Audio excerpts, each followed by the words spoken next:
Քանի որ նախորդ ելույթի ժամանակը կարճ է, շարունակեմ թեման։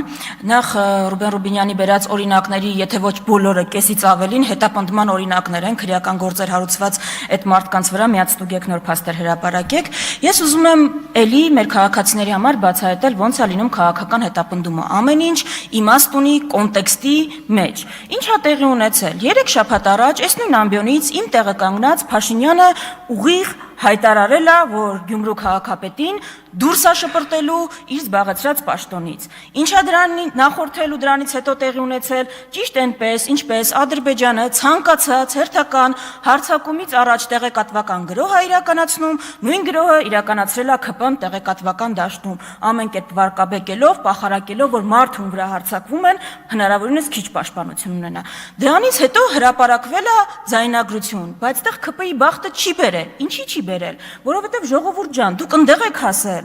որ այնքան եք պախարակել ձեր հրապարակած փաստերը, որ էլի եմ կրկնում, դուք հիմա ահաբեկչություն էլ իսկական բացահայտեք, կաշառքել բացահայտեք, ձեզ չեն հավատում, ձեր հրապարակած ձայնագրություններին չեն հրապարակում, որովհետև ձեր այս ամբիոնից եկել եք, ասել եք, բարձրաստիճան պաշտոնյաներ են ուզում գյուլել, հրապարակվել է, պարզվել է, որ դա քննարկում է դասալիքների հետ ինչ պիտի անեն։ Դուք հմեկում ներկայացրել եք կոշիկի մասին խոսակցությունը, կաշառքի մասին խոսակցություն, ու դրա համար էլ այս ձայնագրությունը ռեզոնանս չի առաջացնում, բայց որ պարզ լինի դուք կաշառքի դեմ ոնց եք պայքարում, 3 օգտվելով այդ խառը իրավիճակից երկրի, ինչ եք արել, չէ՞ որ բան չեք բացահայտել հանցագործություն, հարձակվել եք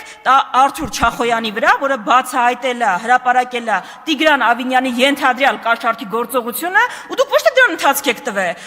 օգտվելով նրանից, որ խառն է երկիրը, հարձակվել եք, ձեզ հարց ունեմ, այ օրինապաշտության բաներ, պահապաններ, Արթուր Չախոյանի նախկին ծեծի գործով կալանավորված կա, իսկ այս գործով կլինի, չէ, այդպես եք դուք բանի դեմ պայքարում, դուք գիտեք ընդդիմադիրները ինչ նասկի են հագնում, բայց փարաքարի այդ հանցագործին ենթադրյալ սպանության համար տենց հետևել եք, 120 քննիչներ գրավել եք, դա կաշառքի դեմ ձեր ավարտեք, իդեպ հանճարեղ բան եք ասում, փաստորեն պարզվում է հայ առաքելական եկեղեցու arczepiskopos-ը ոչ թե քննարկել է պաշտոնակ